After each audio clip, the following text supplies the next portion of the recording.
Welcome to Demystifying Instructional Design, a podcast where I interview various instructional designers to figure out what instructional designers do. I'm Rebecca Hogue, your podcast host. Welcome, Julie, to Demystifying Instructional Design, a podcast where I talk to a variety of instructional designers about exactly what they do. To begin with, Julie, can you introduce yourself? Sure. Thank you, Rebecca.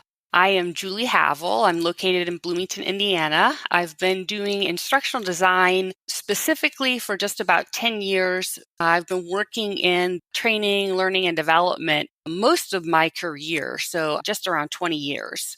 How do you describe what you do?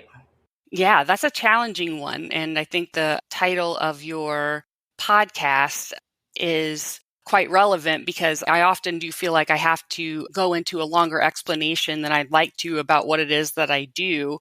If I say I'm an instructional designer, I kind of get quizzical looks on people's faces, sort of a little blank, like, okay, I'm not sure what that means. So typically I try to boil it down to that I work in learning and development, help people just learn how to do their jobs and be successful in the work that they do. And try to avoid being aligned with, oh, you do the dreaded web-based trainings that we all have to sit through. I'm like, well, that's a part of the job, but it's not all that I do. So that's about how I describe it. What are your typical tasks in a given day? I do a lot of meetings, conversations with people, reviewing source content. I do a lot of writing throughout the day. Fortunately, I get to have good conversations with peers to draw upon, their experience and expertise depending on what the current project is that I'm working on. But a lot of reading and writing and talking seem to be my typical tasks. For you personally, what kind of projects do you find fun? I like the projects where I get to get into the real nitty-gritty about what people are doing on the job. So really getting a sense of what their daily work is like, what their workflow is, what the tasks are that they're trying to create, and being able to get a true sense of what success looks like in that role. And then doing performance support driven, wanting to, it's kind of a buzz right now and has been for a little bit, but workflow learning. I really like to get into the projects where it gets me into that space that I'm allowed to truly support people in knowing what they need to know and having the support that they need to do their jobs and do it well. You mentioned e-learning. What kinds of instruction do you design? Well, I do have, kind of a core of web-based trainings, but currently I've been able to move my career a little bit more toward the workflow learning and performance support space. So right now I'm actually working on projects where we use a software program that overlays systems that people are using on a daily basis, be it something like Workday or Salesforce. It overlays that and provides in-system performance support. So people can access, if needed, job aids or other resources while they're in the system, little videos, just to get any of that information and assistance that they might need. They get it while they're working in the system and don't have to leave it to maybe look through a user guide or, a user manual, or have to exit the system to get any kind of technical support that they need. Everything's really right there supporting them completing the task as efficiently as possible. The fields have come a long way. So it sounds like a bit of a merging of technical writing, technical support, and training wrapped into one thing that is performance support, so that you're helping make that happen. The next question I have is, what is your niche? Because when students start in an instructional design program, one of the things we mention is that everybody, eventually finds a niche, finds something, a part of the job that they're really good at, or that they really enjoy doing. And so how would you describe that for yourself? Where that lands for me is now, especially that I'm doing so much of this work with enterprise-wide systems that people are using, I'm becoming somewhat of an expert in user experience design and how to look at those systems, kind of diagnose where the problems are, where people are going to face challenges, looking at background data on how people are using the system, where things are kind of getting messed up, where the challenges are, and then figuring out how to use performance support to support them in completing tasks on those systems. So it's sort of like my niche has become that in-system performance support and really drilling down into the completing of specific tasks and how do we automate some things for them that are repetitive that they don't really need to do anyway, that they can just let the system complete that for them? Or is it like a guided walkthrough to complete a specific task? Anything to help them best use that system. What skills do you find that you need in order to do that? Yeah, I think one of the biggest skills as an instructional designer, even in general, is being able to listen. It's knowing when to sit back and listen and then how to formulate those good questions. Anything that I've done in the past, as far as during my master's degree, I took a lot of courses on effective listening. And then in just other more informal training experiences that I've had, I've really focused on listening and then also asking good questions.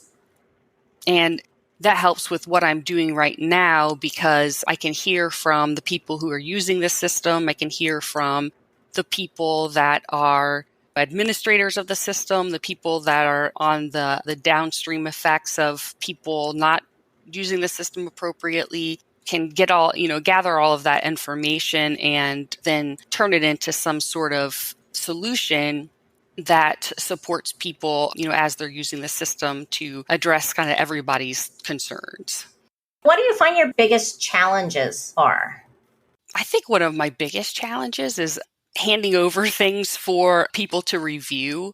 It's just kind of nerve-wracking. It's sort of like you work on something and you created something that you feel pretty good about, and then you've got to kind of let your baby go and hope nobody tells you that your baby's ugly. So I think that, like, personally is probably one of my biggest challenges, just the nerves associated with that. But otherwise, I think it's convincing people of the value of instructional design and stepping back and taking the time to get to know what the worker and learner experience is and not jumping to a conclusion that, oh, they need this web-based training. It might be that they need something very different, and just throwing a WBT at them isn't going to solve the problem and provide them with the support that they need. So I think it is a challenge to get people sometimes to take you seriously as someone who can do that analysis up front and recommend things rather than the order taker situation that a lot of designers find themselves in. Yes, the boss coming in and saying, we need training for this. Let's take a step back and see if training is the solution for the problem. What is the problem? Right. Because sometimes it's not even training as the actual solution. And, I say sometimes as a designer, if you really get to do that analysis front piece, you might work yourself out of a job because in that the discovery might be made, oh my gosh, this really isn't even a training issue, that we need to set people's office space up in a different way or something like that. It might be a non-training issue entirely. What do you wish you had learned sooner regarding instructional design? So, what do you know now that you wish you had learned sooner? What I wish that I knew sooner, I think, is the value of having skill sets in things like in the development tools. I followed the instructional designer track of being more on the design side and not so much on the development side. So I do analysis, design, evaluation, but then development using Articulate or any of the Adobe products. I really don't have a skill set there because I haven't had to do that part of the e-learning development. And I wish that that was something I knew more about. I'm always trying to learn from my peers that do have that skill set, but that would be something that I would encourage instructional designers to get to know at least one of those programs because it helps you to know what the capabilities are that can help you be more creative with those tools. And when you're coming up with design solutions, it's sort of like, we'd like you to do this, but I need to know that that's possible. Is that even possible? Yeah. And how can we make something like that happen if we can't make exactly this happen? That's something that I like about what I'm doing right now is I've been trained in the performance support tool, how to design you for it.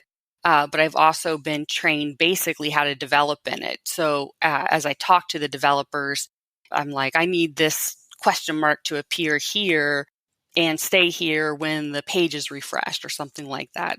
But I actually will know that that's possible and a little bit how to do it and can have a more productive conversation with the developer then. And so these are skills that you know a little bit, but don't have to be an expert in. Yes. Yeah. And I think that I would say that about those development tools. You definitely don't need to be expert in them. It just depends, though, on what kind of instructional designer that you are. So we can wear many different hats. And there will be, many instructional designers probably listening to this podcast that will say, yeah, you really do need to be expert in these tools, just depending on where you work and what the expectations are. I think that goes back to the niche. Right? Is your niche that? Because you mentioned so how many other instructional designers do you work with? Oh my gosh, let's see. There's probably about 10 of us on this particular team. So it's a pretty big organization. And so what other professionals do you work with? Primarily the instructional designers along with our media developers. And then the clients, I primarily work with people in the pharmaceutical industry. So work with a lot of scientists, really, often, creating courses for them or administrators. What advice would you give to new instructional designers? Don't be afraid to offer your expertise, even if you've been kind of called in to create something specific.